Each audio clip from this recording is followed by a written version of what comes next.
नमस्कार,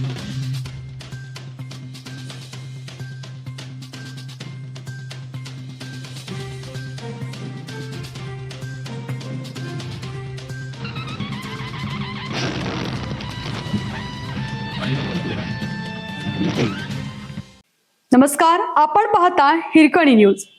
हिरकणी न्यूज प्रत्येक क्षण ताज्या घडामोडी आणि महत्त्वाच्या प्रत्येक बातमीसाठी नेहमी तत्पर.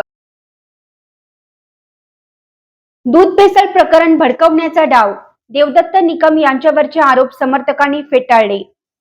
दूध भेसळ प्रकरणाचा शरदचंद्र पवार राष्ट्रवादी काँग्रेस पक्षाचे पुणे जिल्हा अध्यक्ष देवदत्त निकम यांनी सातत्याने पाठपुरावा करून प्रभावीपणे आवाज उठवला आहे. त्यामुळे या गंभीर प्रश्नाकडून जनतेचं लक्ष विचलित करण्यासाठी त्यांच्यावर बिनबुडाचे आरोप करण्याचा प्रयत्न केला जात आहे.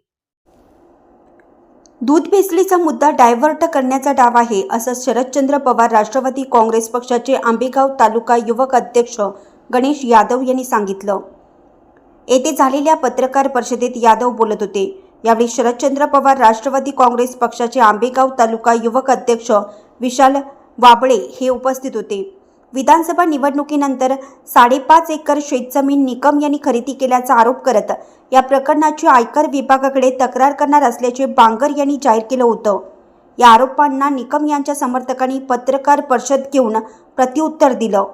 राष्ट्रवादी काँग्रेसच्या कार्यकर्त्यांनी हल्ला केल्याच्या घटनेत निकम यांच्या समर्थकांनीच बांगर यांच्या मदतीसाठी धाव घेतली होती, असं सांगत यादव यांनी बांगर यांच्यावर टीकाही केली. विशाल वाबळे यांनीही बांगर यांचे सर्व आरोप फेटाळून लावले.